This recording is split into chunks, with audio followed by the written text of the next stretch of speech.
Alright, so here's some behind the scenes stuff. It's a little late.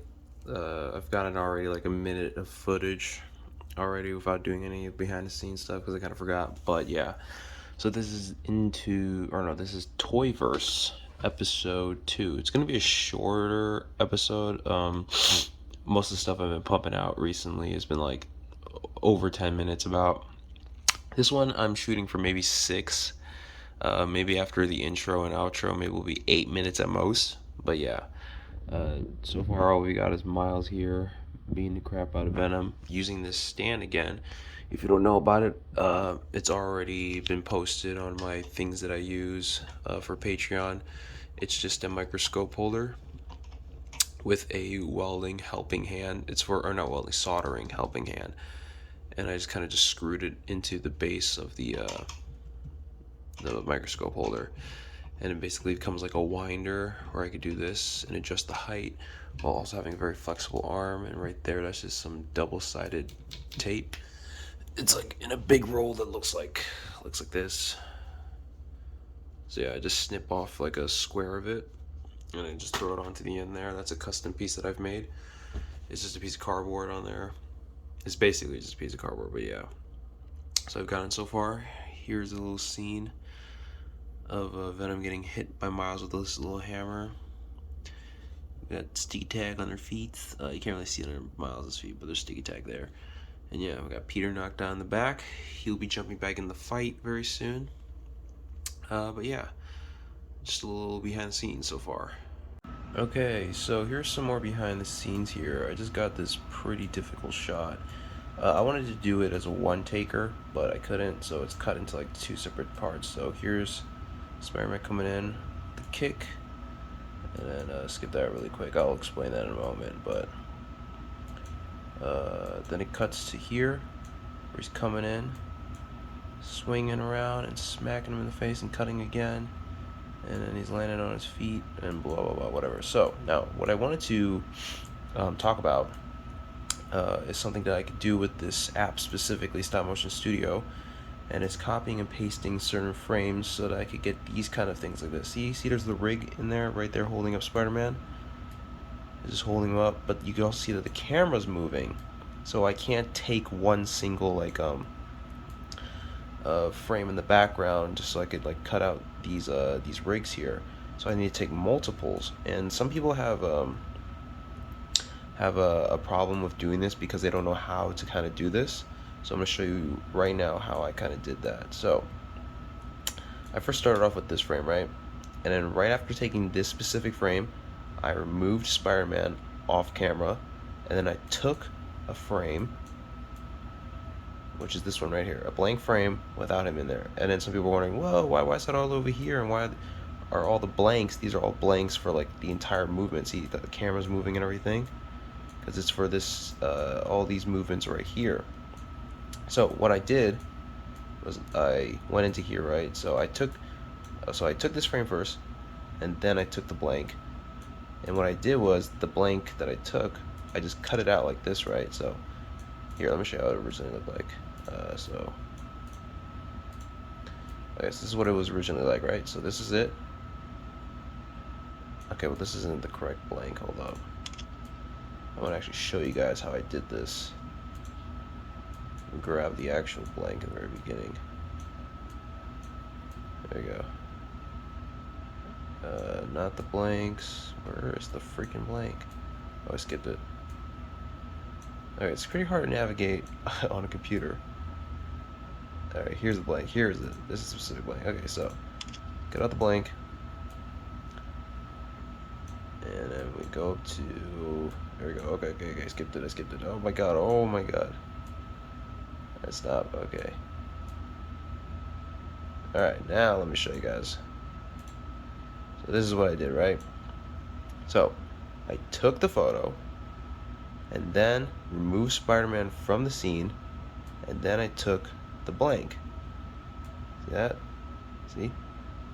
Took the blank, and then I went into the blank, I cut it, and then I moved it right in front of this photo right here. So I would just paste it like this, and then when I went back into the camera, right, I went back into the camera, I would still be able to see where I was previously.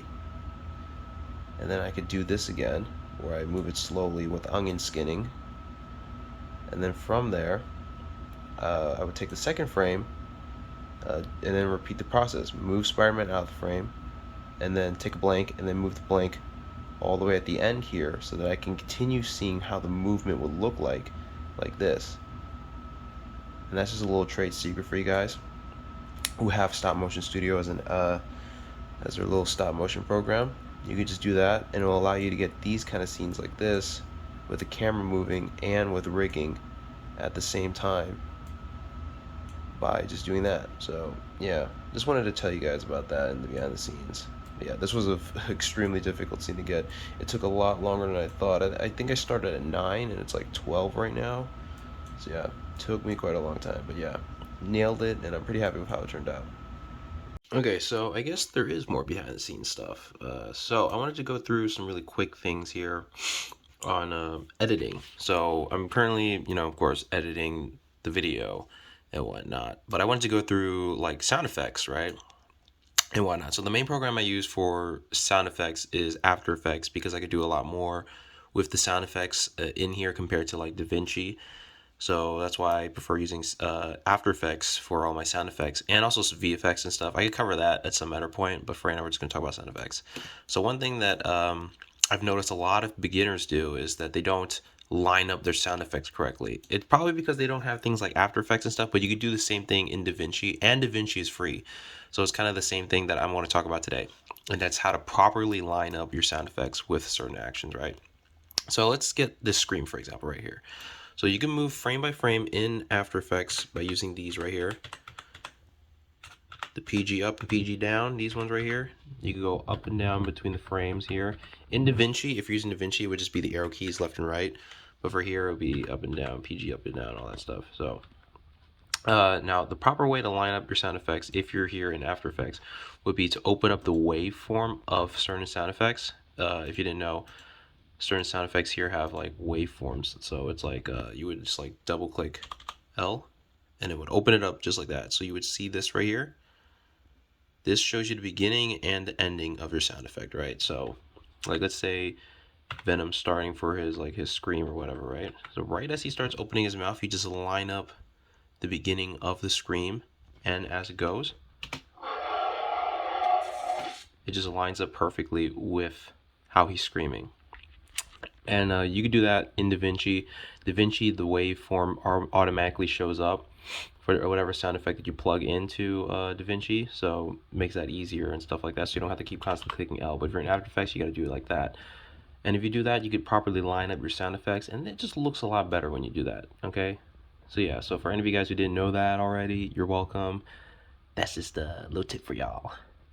Okay, so this is the final scene of the video. I haven't gotten too much BTS in this video, mainly because I didn't really know what to film. Most of the stuff was basically the same stuff I've been doing all this time, so I didn't really see any point of filming it. But yeah, I just finished wrapping up filming, I think this is the final scene. I don't see anything else that needs to be added, so I think this is about it. I did try a lot more practical things like webbing. There was like a lot of practical webbing that I used with just some sewing yarn string stuff that I got from